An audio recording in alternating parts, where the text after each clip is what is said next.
সম্মানিত উপস্থিতি, মাহে রবিউল আউয়াল আল্লাহ নবীর আগমনের মাস, একটি বরকতপূর্ণ মাস। এই বরকতপূর্ণ মাসকে বিভিন্ন জায়গায় বিভিন্নভাবে উদযাপন করা হয়ে থাকে। কোথাও আল্লাহ নবীর জীবনচরিত আলোচনার মাধ্যমে, কোথাও বা গরিব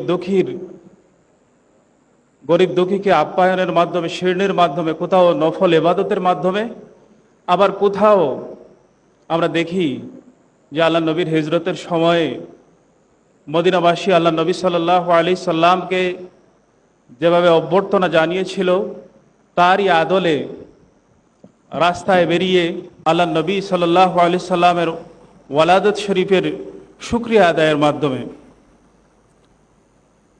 প্রতি বছরের ন্যায় তালামিজে ইসলামিয়া র্যালির আয়োজন করে। তালামিজে ইসলামিয়ার ব্যবস্থাপনায় এই র্যালির আয়োজন হয়ে থাকে। এর মূল লক্ষ্য হচ্ছে মানুষদের অন্তরে আল্লাহ নবীর ইশক ও মহব্বত জাগ্রত করা এবং আল্লাহ নবীর ওয়ালাদত শরীফের শুকরিয়া আদায় করা। সবচেয়ে বেশি গুরুত্বপূর্ণ যে বিষয়টা, সেটা হচ্ছে যে অনেক গাফেল মানুষকে আল্লাহ নবীর আগমনের বার্তা পৌঁছে দেওয়া, আল্লাহ নবীর ইশক ও মহব্বত তাদের অন্তরে জাগ্রত করা। আমরা দেখি তালামিজে ইসলামিয়া সেক্ষেত্রে অনেকটাই সফল হয়েছে ইনশাআল্লাহ। সম্মানিত সুধী, আপনারা সকলেই জানেন যে আমরা আমাদের নবীর মাধ্যমেই আল্লাহকে পেয়েছি, আল্লাহকে চিনেছি, আল্লাহর দ্বীনকে পেয়েছি, আল্লাহর কোরআনকে আমরা পেয়েছি। সুতরাং মুমিনের জীবনের সব কিছুর কেন্দ্রবিন্দু হচ্ছে আকা মাওলা তাজদারে মদিনা রুহে ফিদা হযরত মুহাম্মদ মুস্তাফা সাল্লাল্লাহু আলাইহি সাল্লাম। আল্লাহ নবীর ভালোবাসা ছাড়া কোনো মুমিনের জীবন পূর্ণ হতে পারে না, মুমিনের জীবনের লক্ষ্য বাস্তবায়িত হতে পারে না। আমরা দেখি যে আল্লাহ নবী সাল্লাল্লাহু আলাইহি সাল্লামকে ভালোবেসে শুধু মানুষ সম্মানিত হয় নাই, বরং অনেক জড় বস্তুও সম্মানিত হয়েছে, জান্নাতের সুসংবাদ লাভ করেছে। আপনারা জানেন যে মসজিদে নববীতে একটি খুঁটি ছিল, খেজুর গাছের একটি খুঁটি, যে খুঁটিতে হেলান দিয়ে আমার প্রিয় নবী সাল্লাল্লাহু আলাইহি সাল্লাম খুতবা দিতেন। যখন মসজিদে নববীতে মুসল্লিদের সংখ্যা বেড়ে গেল, তখন প্রয়োজনের খাতিরে নতুন একটি মেম্বার একজন আনসারি সাহাবী তৈরি করে দিলেন।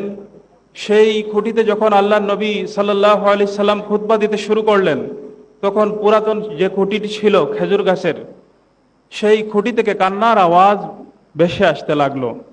আল্লাহ নবী সাল্লাল্লাহু আলাইহি সাল্লাম সেই খুঁটির কাছে গেলেন, তাকে আদর করলেন, তাকে স্পর্শ করলেন, তার কান্না থেমে গেল।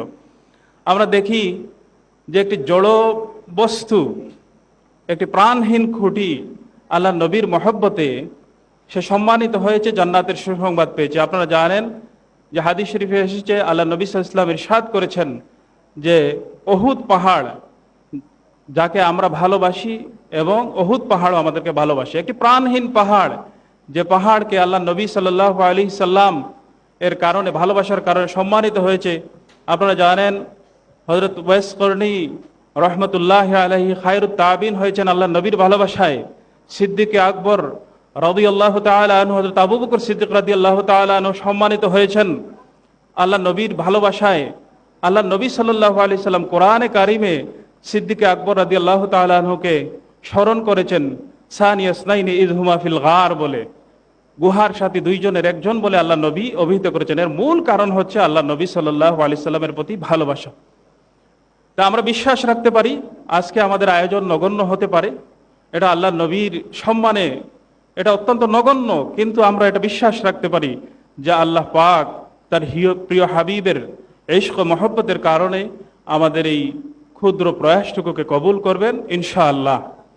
আর আমরা সবসময় বলে থাকি যে আমাদের এই তালামিজ ইসলামের যে র্যালি, এটা কোনো বিক্ষোভ মিছিল নয়, এটা কোনো বিক্ষোভ সমাবেশ নয়।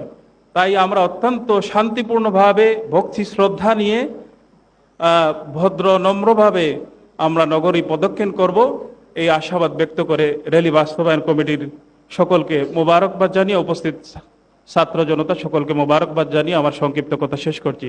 আসসালামু আলাইকুম।